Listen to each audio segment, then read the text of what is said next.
गायत्री एक गरीब ब्राह्मण की बेटी थी।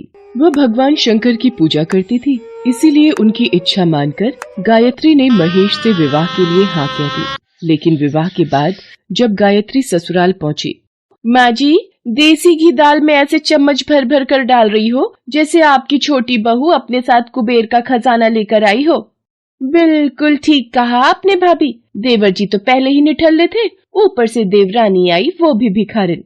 अभी तो नई बहू घर में आई है, उसके कानों तक तुम्हारी आवाज पहुंचेगी तो उसे कितना बुरा लगेगा।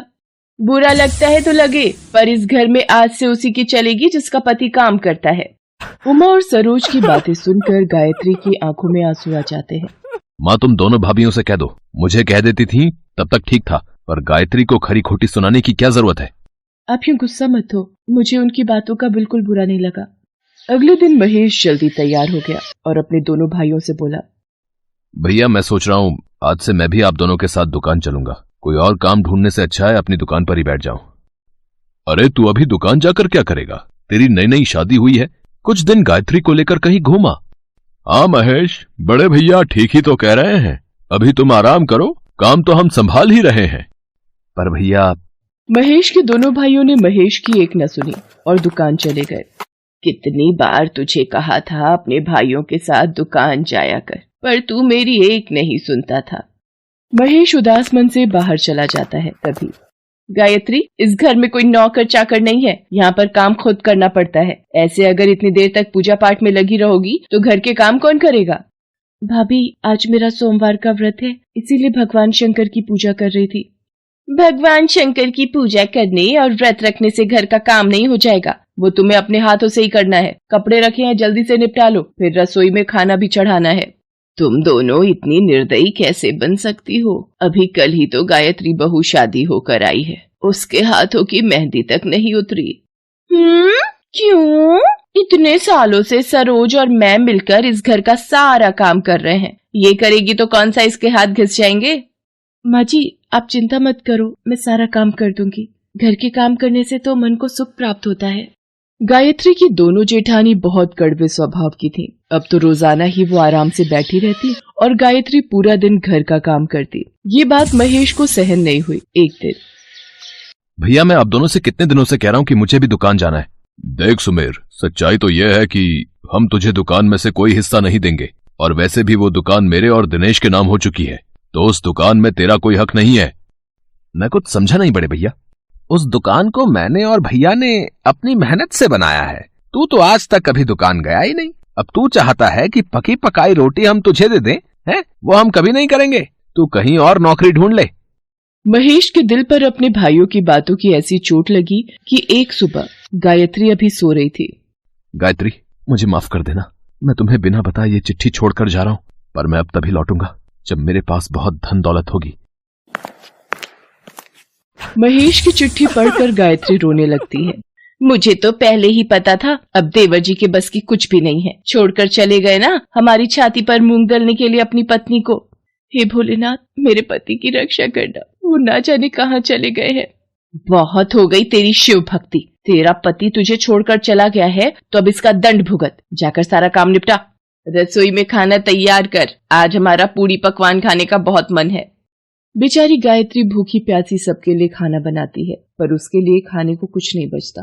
उमा, 2 पूरी और खीर गायत्री को भी दे दो, उस बेचारी ने सुबह से कुछ नहीं खाया है। क्यों? उसका पति पीछे से कोई जायदाद छोड़कर गया है जो मैं उसको पूरी पकवान खिलाऊं? कल की रोटी रखी है, अचार के साथ खा लेगी। ये ले, खा ले रोटी, और हम इतने बुरे भी नहीं है जो तुझे भूखा मार देंगे।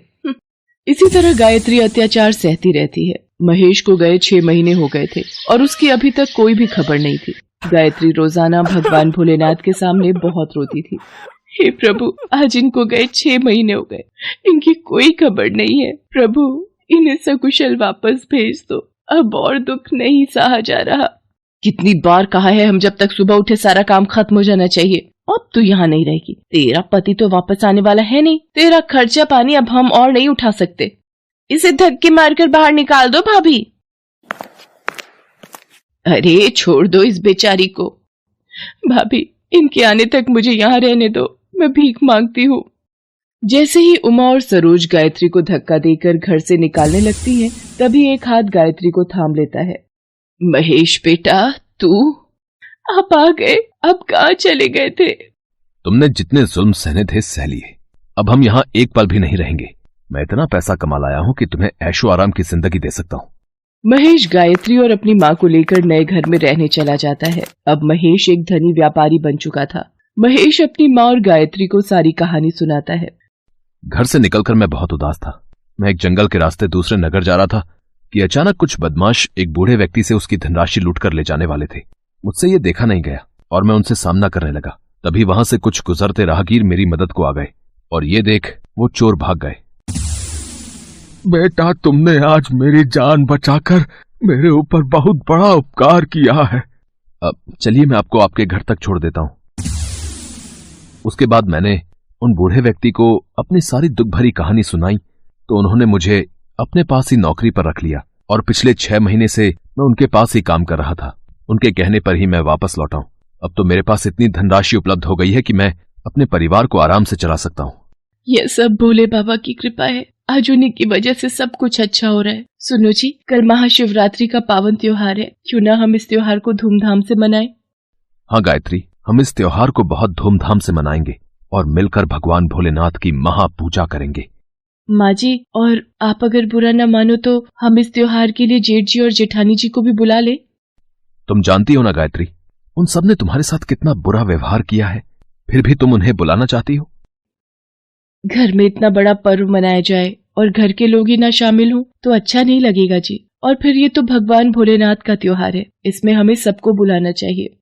गायत्री अपने जेठ जेठानी को महाशिवरात्रि के त्योहार के लिए न्योता दे आती है, पर गायत्री के ठाट बाट देखकर दोनों जेठानी बहुत ईर्ष्या करती हैं।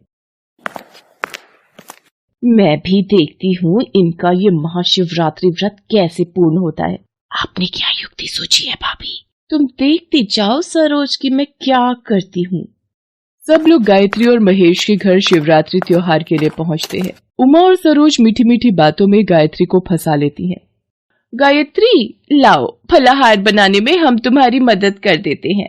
ठीक है भाभी, ये कोटू सिंघाड़े के आटे की पूड़ी और आलू की सब्जी का भोग मैं बना रही हूँ। आप साबूदाने की खीर चढ़ा दो।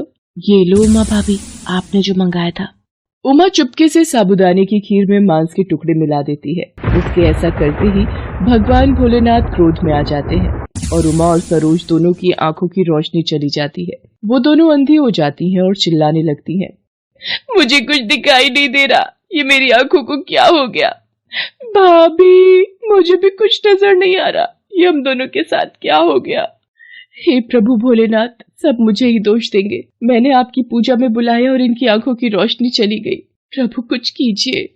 गायत्री के बार बार नम्र विनती करने से भगवान भोलेनाथ प्रकट होते हैं। गायत्री, इन दोनों को इनके पापों का दंड मिला है। इन्होंने तुम्हारे द्वारा तैयार किया हुआ महाशिवरात्रि का प्रसाद भंग किया, इसीलिए मैंने इनके नेत्रों की रोशनी छीन ली। ऐसे ईर्ष्यालु मनुष्यों को ऐसा ही दंड मिलना चाहिए। नहीं प्रभु, नहीं प्रभु, नहीं। मेरे कहने से इन्हें क्षमा कर दीजिए प्रभु। इन्हें इनकी आंखों की रोशनी वापस दे दीजिए। इन दोनों की तरफ से मैं आपसे क्षमा मांगती हूँ प्रभु। ठीक है गायत्री, तुम्हारे कहने पर मैं इन दोनों को क्षमा कर देता हूँ। तुम हमेशा खुश रहो। मेरा आशीर्वाद सदैव तुम्हारे साथ है। इतना कहकर भोलेनाथ अंतर्ध्यान हो जाते हैं। गायत्री के जेठ जेठानी शर्मिंदगी से वापस लौट जाते हैं। उस दिन के बाद गायत्री अपनी सास और पति महेश के साथ भगवान भोलेनाथ की कृपा से खुशी खुशी जीवन व्यतीत करने लगती है।